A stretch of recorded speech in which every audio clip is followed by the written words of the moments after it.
Last video में हमने class 10th की टेक्स्ट बुक का लेसन फर्स्ट देखा था। इस वीडियो में हम लेसन सेकंड देखने वाले हैं, the power of determination.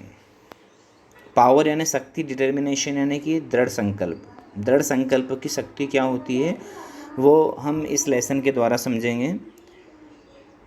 Firstly हम ये देखते हैं कि लेसन किसके बारे में। इसके लिए हमें पढ़ना पड़ेगा अबाउट द लेसन। यह जो पार्ट है ये बहुत ही प्रेरक इंसान के बारे में है, अमेरिकन धावक डॉक्टर ग्लेन कनिंघम के बारे में। ग्लेन कनिंघम जो अपने बचपन में ही 8 वर्ष की आयु में अपनी स्कूल की बिल्डिंग में एक भीषण दुर्घटना के शिकार हो गए थे। डॉक्टर ने कहा था कि यह बच्चा कभी भी नहीं चल पाएगा, लेकिन उन्होंने अपने दृढ़ संकल्प के साथ जो काम किया और डॉक्टर को और अपने माँ को, सभी को ये दिखा दिया कि उनके अंदर कितना बड़ा स्ट्रॉन्ग डिटर्मिनेशन है। पढ़ते हैं। Here is a real story of doctor Glenn Cunningham. Doctor Glenn Cunningham की वास्तविक कहानी है। He became severely disabled A fire accident in his childhood. जो अपने बचपन में एक भीषण आग दुर्घटना में डिसेबल्ड हो गए थे, असमर्थ हो गए थे, यानी कि हैंडीकैप्ड हो गए थे। The lesson highlights the power of determination he had.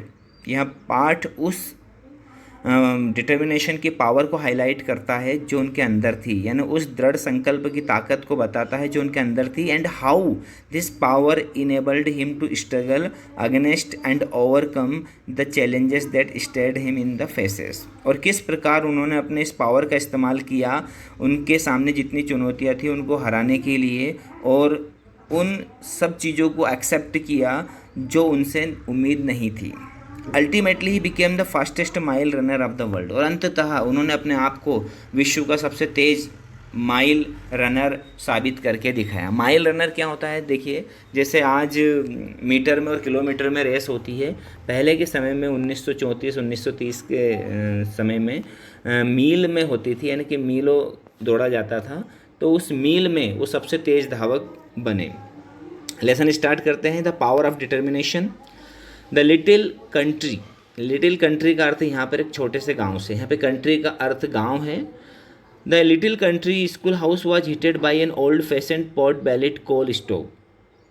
एक छोटे से गांव में एक स्कूल के भवन को पुराने तरीके से, ओल्ड फैशन्ड यानी पुराने तरीके से, पोर्ट बैलेट कोल स्टोव यानी कि बड़े पेट वाले कोल स्टोव के द्वारा गर्म किया जाता था। अब इस चीज़ को समझें कि ये जो जगह का जिक्र हो रहा है, अमेरिका का जिक्र हो रहा है, वहाँ की जलवायु काफ़ी ठंडी होती है। और वहाँ पर जब सुबह के स्कूल लगते हैं, सुबह की पाली में जो स्कूल लगते हैं, तो उन स्कूल की बिल्डिंग को पहले गर्म किया जाता है। जो भी हॉस्पिटल वगैरह की बिल्डिंग रहती है उनको पहले गर्म किया जाता है, और गर्म करने के बाद उस जगह को इस लायक बनाया जाता है कि वहाँ पर बैठ के पढ़ा जा सके।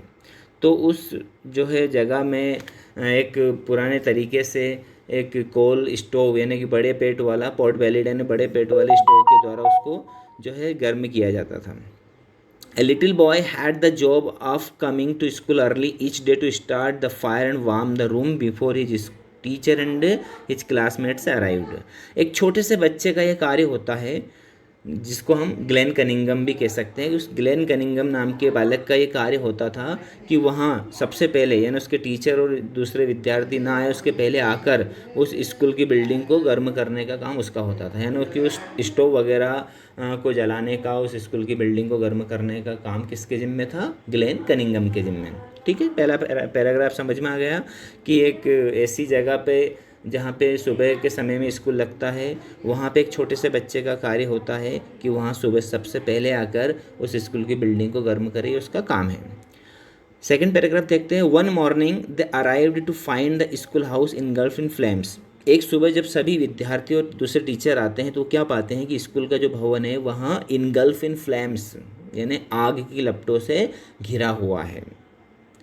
They dragged the unconscious little boy out of the flaming building more dead than alive।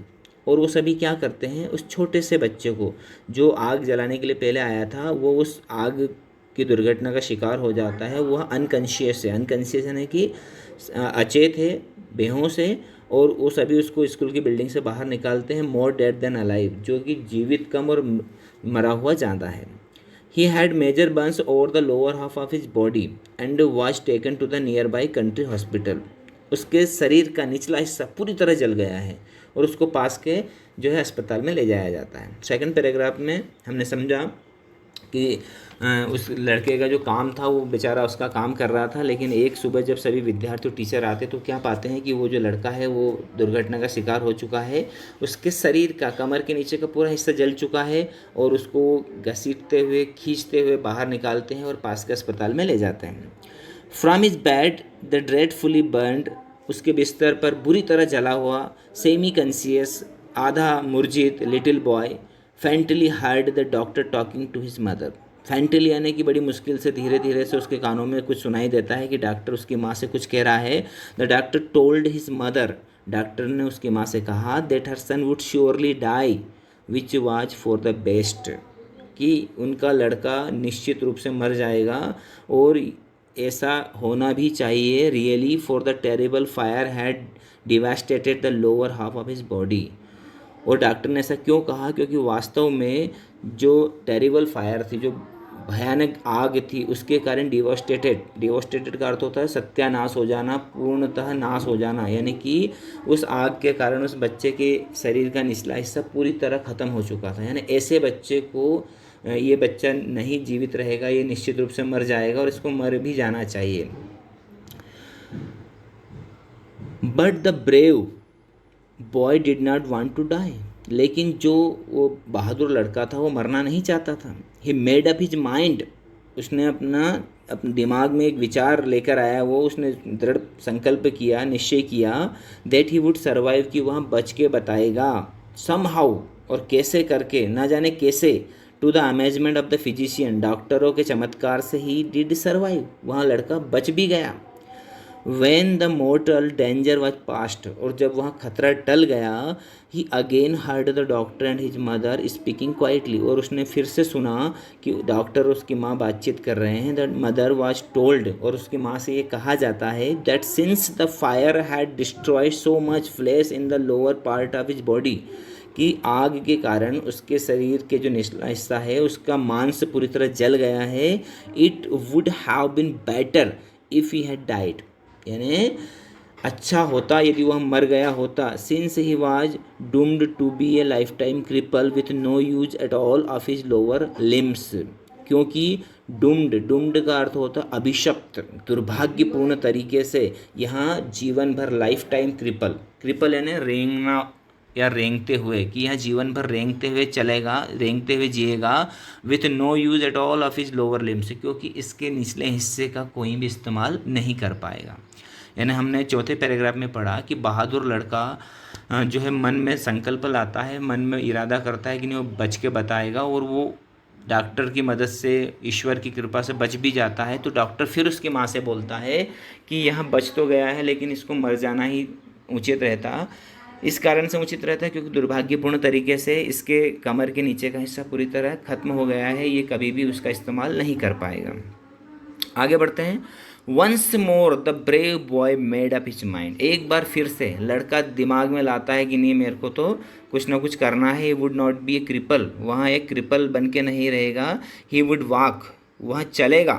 But unfortunately from the waist down, लेकिन दुर्भाग्य ये रहता है उसका कि जो कमर से नीचे का हिस्सा है, he had no motor ability, उसमें गति की कोई भी एबिलिटी यानी कि कोई सामर्थ्यता नहीं रहती है। His thin legs just dangled there all but lifeless, उसकी पतली टांगे जो है सिर्फ डेंगल्ड का अर्थ होता है लटकना, उसकी पतली टांगे सिर्फ लटकती है, उनमें कोई भी जान नहीं है।